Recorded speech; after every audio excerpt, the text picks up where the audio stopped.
Halo pemirsa, selamat datang di channel saya. Pada video ini, saya akan menjelaskan bagaimana kerjasama ekonomi sirkular antara Afrika dengan Uni Eropa. Namun sebelum masuk ke pembahasan, saya akan menjelaskan latar belakang dari hubungan Afrika dengan Uni Eropa. Afrika dan Uni Eropa memiliki kepentingan yang sama dalam kerjasama ekonomi sirkular, meskipun insentifnya berbeda. Afrika melihat ekonomi sirkular sebagai cara untuk memenuhi kebutuhan pembangunan tanpa mengikuti jalur karbon tinggi. Uni Eropa ingin mengurangi ketergantungan pada impor dan mencapai target keinginan.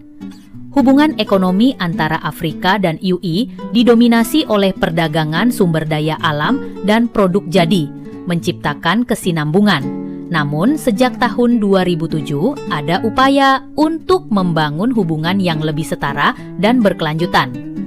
Momentum kerjasama ekonomi sirkular semakin meningkat setelah PBB mengadopsi Agenda 2030 dan Kesepakatan Paris pada tahun 2015. Kemudian, Uni Eropa meluncurkan European Green Deal dan Rencana Aksi Ekonomi Sirkular.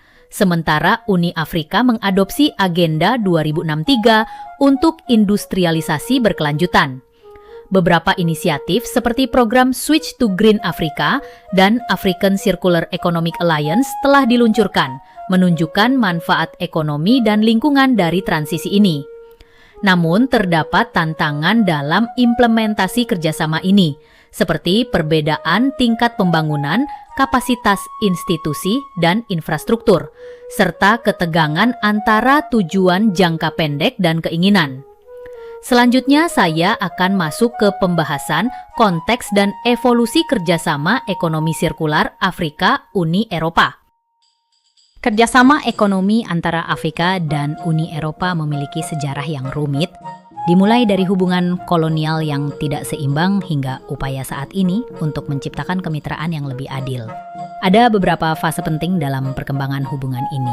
Fase pertama adalah warisan kolonial dan pasca-kolonial hingga 1990-an, di mana Afrika menjadi sumber bahan mentah untuk Eropa, menciptakan ketergantungan yang berlanjut meski telah merdeka. Konvensi Lomé 1975-2000 berusaha memperbaiki situasi dengan memberi akses pasar yang lebih baik bagi negara-negara Afrika, tetapi pola ekonomi yang ada tidak berubah, dengan fokus pada ekspor sumber daya mentah. Fase kedua, transisi menuju kemitraan strategis 2000-2015, ditandai dengan kesepakatan Cotonou yang mengedepankan perdagangan, bantuan pembangunan, dan dialog politik.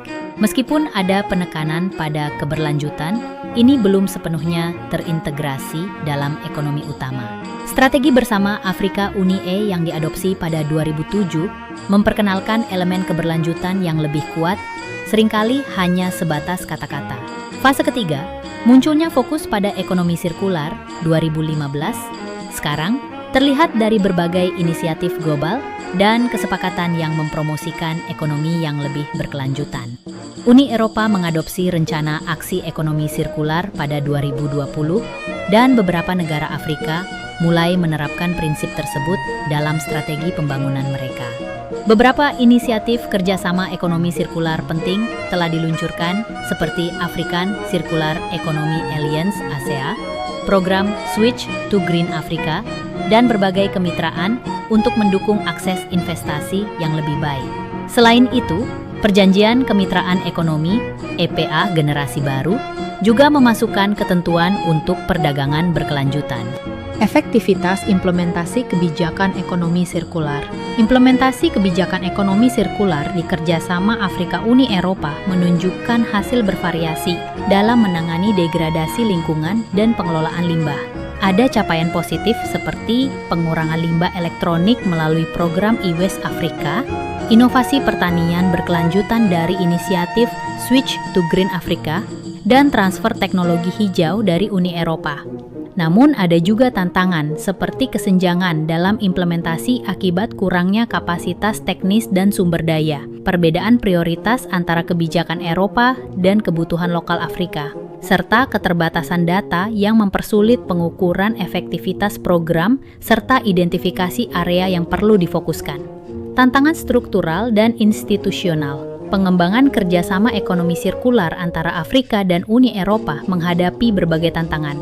Tantangan struktural meliputi infrastruktur yang tidak memadai, kesenjangan teknologi, ketergantungan pada ekspor bahan mentah, dan konteks sosial ekonomi yang sulit dengan tingkat kemiskinan tinggi. Tantangan institusional terdiri dari kerangka regulasi yang lemah, kapasitas kelembagaan yang terbatas, kurangnya koordinasi antar lembaga, dan ketidakselarasan kebijakan yang ada. Semua ini menghalangi transisi menuju ekonomi sirkular yang lebih efektif antara kedua wilayah. Peluang dan potensi pengembangan. Meskipun ada tantangan, kerjasama ekonomi sirkular antara Afrika dan Uni Eropa menawarkan peluang penting. Pertama, ada potensi ekonomi melalui penciptaan lapangan kerja di sektor seperti pengelolaan limbah dan daur ulang, serta pengembangan usaha kecil dan menengah di Afrika. Kedua, ada peluang inovasi dengan solusi lokal yang memanfaatkan tradisi daur ulang, adopsi teknologi digital untuk modal bisnis, serta pendekatan leapfrogging yang memungkinkan Afrika untuk langsung mengadopsi ekonomi sirkular dan meningkatkan efisiensi sumber daya. Kesimpulannya, kerjasama ekonomi sirkular antara Afrika dan Uni Eropa menawarkan jalur potensial menuju pembangunan berkelanjutan yang dapat mengatasi tantangan lingkungan sambil menciptakan peluang ekonomi baru. Namun, efektivitas implementasinya terhambat oleh berbagai tantangan struktural dan institusional yang perlu diatasi melalui pendekatan yang lebih kontekstual dan partisipatif.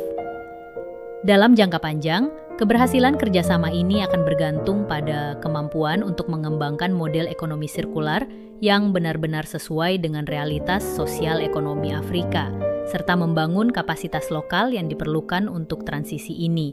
Dengan pendekatan yang tepat, kerjasama ekonomi sirkular dapat menjadi katalisator untuk transformasi ekonomi yang berkelanjutan dan inklusif di benua Afrika.